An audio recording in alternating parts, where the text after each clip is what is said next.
Kita ulang kembali sejumlah berita pilihan dari Bali.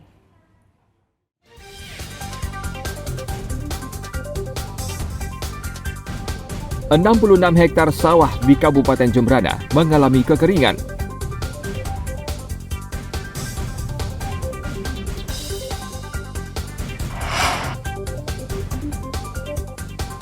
Rektor nonaktif Universitas Udayana, Inyoman Gede Antara, menjalani sidang perdana di Pengadilan Tipikor dalam kasus dugaan korupsi dana SPI.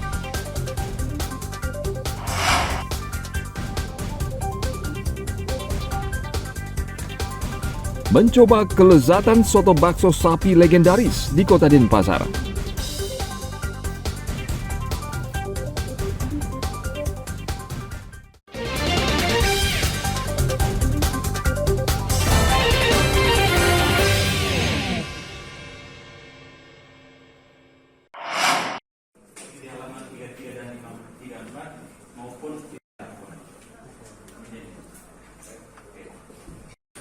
Rektor nonaktif Universitas Udayana, Inyoman Gede Antara, Selasa lalu menjalani sidang perdana di Pengadilan Tipikor dalam dugaan kasus korupsi dana sumbangan pengembangan institusi SPI Universitas Udayana.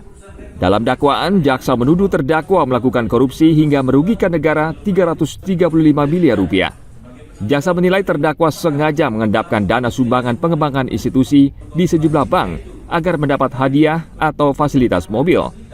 Terdakwa membantah dakwaan jaksa dan ia akan mengajukan eksepsi dalam sidang berikutnya pada pekan depan. Mobil fasilitas dari bank gimana, Pak? Pak Rektor, dakwaan mobil dari fasilitas dari bank gimana? Oh, sangat keliru, udah benar itu.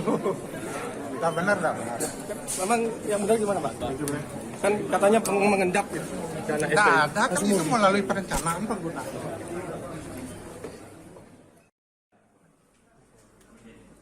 Selain terdakwa Inyoman Gede Antara, pengadilan menyidangkan 3 terdakwa lain dalam sidang terpisah.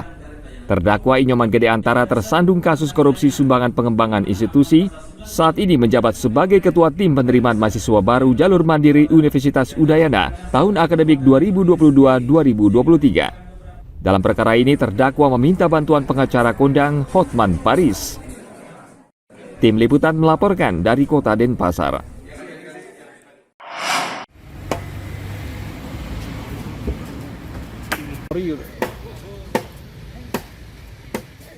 Satpol PP Kabupaten Karangasem kembali menertibkan ratusan baliho dan spanduk para bacalek dan parpol yang terpasang di pohon perindang dan tiang listrik. Selain melanggar perda, pemasangan baliho terlihat semrawut sehingga kota jadi terkesan kumuh. Seperti yang terlihat di sepanjang ruas jalan di Kota Amlapura, penuh dengan baliho sosialisasi dan spanduk para bacalek dan parpol. Satpol PP Kabupaten Karangasem belum lama menertibkan baliho dan spanduk parpol dan bacalek yang bertebaran di Jalan Untung Suropati Amlapura. Lembaga dalam hal ini partai politik tentu mempertimbangkan agar tidak melanggar dari Perda Trantibum. Dalam hari ini adalah tertib jalan, tertib taman, itu utamanya tidak boleh di tiang rambu, di pohon pelindung, perindang, di jalan, kemudian tiang listrik, tiang telepon, kantor pemerintah, kantor fasilitas publik khususnya itu memang tidak diperkenankan untuk ditempelkan di situ. Dan Petugas Satpol PP berhasil menurunkan puluhan baliho dan spanduk atau APK bacalek dan parpol. Namun harus diakui, masih banyak baliho dan APK yang bertebaran, maka operasi penertiban ini akan tetap berlangsung selama beberapa pekan ke depan. Tim Liputan melaporkan dari Kabupaten Karangasem.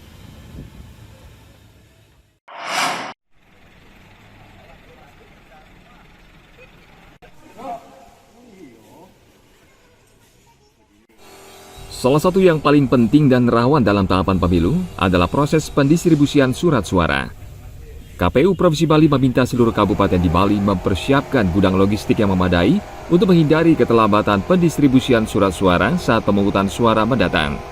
Setiap kabupaten hingga kecamatan harus sudah memiliki gudang untuk menyimpan surat suara sesuai dengan kapasitas karena pemilu kali ini akan selesai hingga akhir tahun 2024.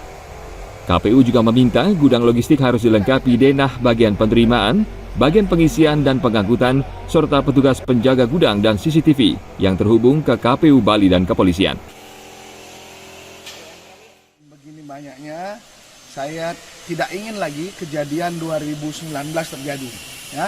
Malahan sekarang begitu barang datang nih teman-teman Buleleng sudah siap nih, malah sudah di split per TPS, ya. Mungkin kabupaten lain belum melakukan, tapi Buleleng sudah, ya. Dalam rangka itu maka saya tadi udah minta supaya yang namanya denah atau peta lokasi yang akan kita manfaatkan ini sudah harus dibuat, di mana bagian penerimaan, kemudian bagaimana men-set up-nya, kemudian di mana pengisian dan pengangkutan. Itu betul-betul harus disiapkan, dan kita sudah bekerja sama dengan beberapa stakeholder dalam rangka untuk menjaga gudang ini. Ada kepolisian, ya, dan kita juga sebentar akan merekrut petugas gudang, ya, penjaga gudang, dan gudang ini akan dilengkapi dengan CCTV yang kita bisa kontrol dari Denpasar, ya, CCTV, dan juga akan dihubungkan dengan dari kepolisian.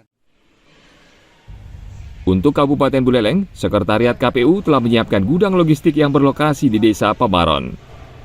Kondisi gudang cukup baik dan sudah dibuat bilik untuk surat suara per TPS, sehingga memudahkan untuk pendistribusian surat suara.